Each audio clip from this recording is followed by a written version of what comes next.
BA part first Sanskrit प्रथम प्रश्न पत्र हितोपदेश मित्र लाभ 102 से 109 पद्य। मैं डॉक्टर मनीषा गोदारा आचार्य संस्कृत राजकीय बांगड़ महाविद्यालय टीडा। एकदा लघुपतनको हिरण्यकम आ सखे कश तरल तरल अव्याहारम इदम कश तरलभ्य आहारम इदम स्थानम परित्यज्य स्थानांतरम गंतुम इच्छामि हिरण्यको ब्रूते मित्र क्व गंतव्य। एक दिन लघुपतनक ने हिरण्य से कहा, मित्र, इस स्थान में बड़ी मुश्किल से भोजन मिलता है, इसलिए इस स्थान को छोड़कर दूसरे स्थान में जाना चाहता हूँ। हिरण्यक ने कहा, मित्र, कहाँ जाओगी? तथा चोक्तम, जैसा कि कहा गया है, चलती एकेन पादेन तिष्ठि एकेन बुद्धिमान न असमीक्ष्य परम स्थानम पूर्वम आयतनम त्यजेत। ऐसा कहा गया है कि बुद्धिमान एक पैर से चलता है और दूसरे से ठहरता है, इसलिए दूसरा स्थान निश्चय किए बिना पहला स्थान नहीं छोड़ना चाहिए। ऐसा कहा गया है कि बुद्धिमान एक पैर से चलता है और दूसरे से ठहरता है, इसलिए दूसरा स्थान निश्चय किए बिना पहला स्थान नहीं छोड़ना चाहिए। वायसो ब्रूते, कौवे ने कहा, अस्ति सुनिरूपित स्थानम, एक अच्छी भांति देखा भाला स्थान है। हिरण्य को अवदत, हिरण्य बोला, किम तत्, कौन सा है? वायसो ब्रूते, कौवे ने कहा, अस्ति दंडकारण्य कर्पूर गौराभिदानम सर, दंडक वन में कर्पूर गौर नाम का एक सरोवर है। तत्र चित्रकार उपार्जित सुहृद में मंथर अभिदान कच्छपो धार्मिक प्रतिवस्ती। दंडक वन में कर्पूर गौर नाम का एक सरोवर है, उसमें मंथर नाम का एक धर्मशील कछुआ मेरा बड़ा पुराना और प्यारा मित्र रहता है। उसमें मंथर नाम का एक धर्मशील कछुआ मेरा बड़ा प्यारा पुराना मित्र रहता है।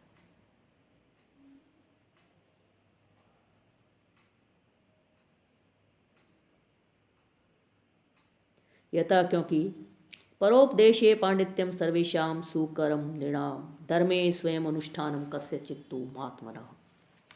क्योंकि दूसरों को उपदेश देना सब मनुष्यों को सहज है, परंतु आपका धर्म पर चलना किसी बिरले ही महात्मा से होता है। सहज भोजन विशेषी माम संवर्तिष्यति, और वह विभिन्न प्रकार के भोजनों से मेरा सत्कार करेगा। हिरण्यको अपि आह, हिरण्यक भी बोला, तत्किम अत्र अवस्थाय मया कर्तव्यम, तो मैं यहाँ रहकर क्या करूँगा? यतः, क्योंकि यस्मिन् देशे न सम्मानो न वृत्ति न च बांधव न च विद्यागम कश्चित तम देशे परिवर्जित। क्योंकि जिस देश में न सम्मान है, न जीविका का साधन है, न भाई या संबंधी और कुछ विद्या का भी लाभ न हो, उस देश को छोड़ देना चाहिए। क्योंकि जिस देश में न सम्मान है, न जीविका का साधन है, न भाई या संबंधी है और कुछ विद्या का भी लाभ न हो, उस देश को छोड़ देना चाहिए। अप्रमच, और भी, लोग यात्रा अभयम लज्जा दाक्षिण्यम त्यागशीलता पंच यत्र न विद्यन्ते न कुर्यात् तत्र संस्थितम। और दूसरे जीविका, अभय, लज्जा, सज्जनता तथा उदारता, ये 5 बातें जहाँ न हो वहाँ नहीं रहना चाहिए। और दूसरे जीविका, अभय, लज्जा, सज्जनता तथा उदारता, ये 5 बातें जहाँ न हो वहाँ नहीं रहना चाहिए। तत्र मित्र, और हे मित्र, न वास्तव्यम यत्र नास्ति चतुष्टयम ऋणदाता च वैद्यश्च श्रोत्रिय सजला नदी। और हे मित्र, जहाँ ऋणदाता ऋण देने वाला वैद्य, वेद पाठी और सुंदर जल से भरी नदी, ये 4 नहीं हो वहाँ नहीं रहना चाहिए। तथा ममापि तत्र नये,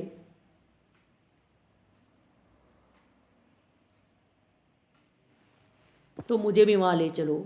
अत वायस तत्र तेन मित्रेण स विचित्र आलापई सुखेन तस्य सरस समीपम ययो।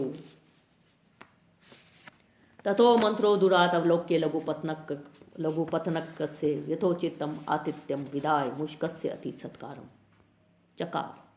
इसलिए मुझे भी वहाँ ले चल।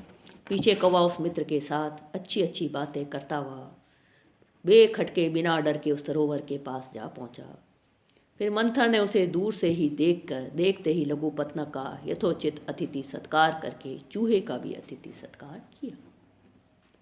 यतः क्योंकि बालो वा यदि वा वृद्धो युवा वा गृहम आगत तस्य पूजा विधातव्या सर्वस्य अभ्यागतो गुरु।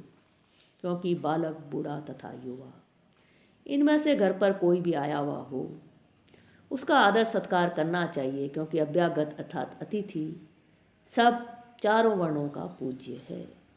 क्योंकि बालक, बूढ़ा तथा युवा, इनमें से घर पर कोई आया हो उसका आदर सत्कार करना चाहिए, क्योंकि अभ्यागत अतिथि सबका चारों वर्णों का पूज्य है।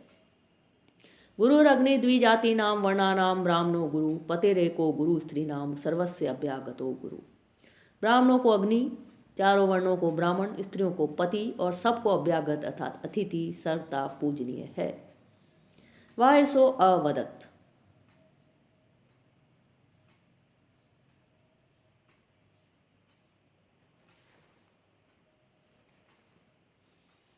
कौवा बोला, मित्र मंथर,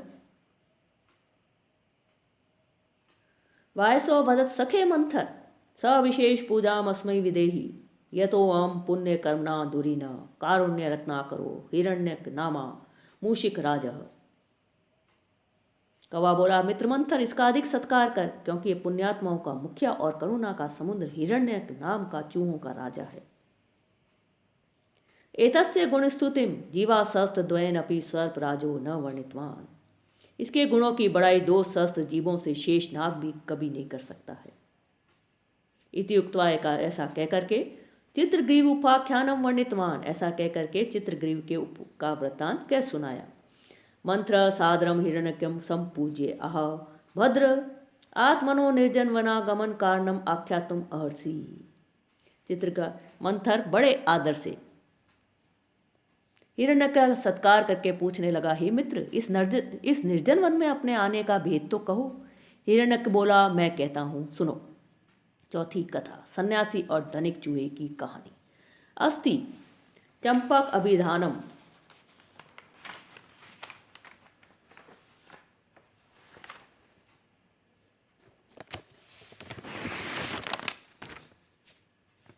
अस्ति चंपक अभिधानम नगर्या परिव्राजक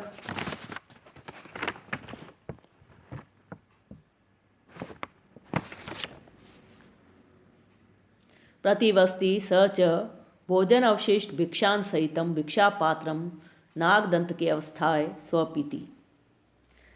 चंपका नाम नगरी में सन्यासियों की एक बस्ती है। वहाँ चूड़ाकर्म नामक सन्यासी रहता था। स च भोजनावशिष्ट भिक्षान सहितम भिक्षापात्रम नागदंत के अवस्थाप्य स्वपीति। और वह भोजन से बचे कुचे भिक्षा के अन्न सहित भिक्षा पात्र को खूंटी पर टांग कर सो जाया करता था। अहम च तद अनम उत्प्लुत्ते प्रति अहम बक्ष्यामि। और मैं उस भोजन के पदार्थ को नित्य उछल उछल कर खाया करता था। अनंतरम तस्य प्रिय सुहृद वीणा कर्णो नाम परिव्राजक समायातः। उसके उपरांत उसका परम मित्र वीणाकर नामक सन्यासी आया। तेन स कथा प्रसंग अवस्थितो म्रम त्रासार्थम जर्जर वंश खंडेन चूड़ाकर्णो भूमिम अताड़यत। चूड़ाकर्ण ने उसके साथ नाना भांति की कथा के प्रसंग में लगकर मुझको डराने के लिए एक पुराने बांस के टुकड़े से पृथ्वी खटखटाई।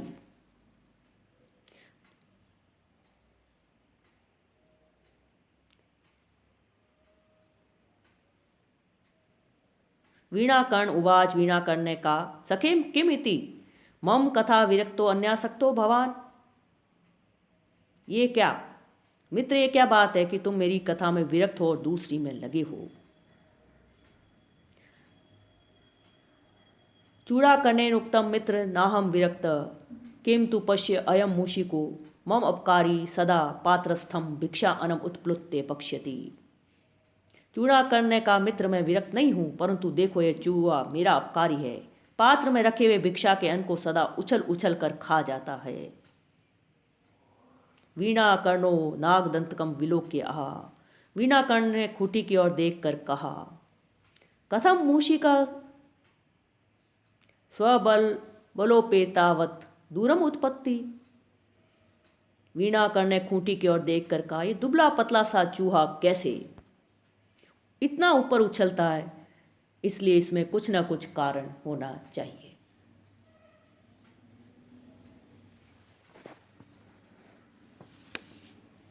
तथा चोक्तम, जैसा कि कहा गया है, अकस्मात युवती वृदम केशेषु आकृष्य चुंबती पतिम निर्दयम आलिंगे हेतुरत भविष्यति।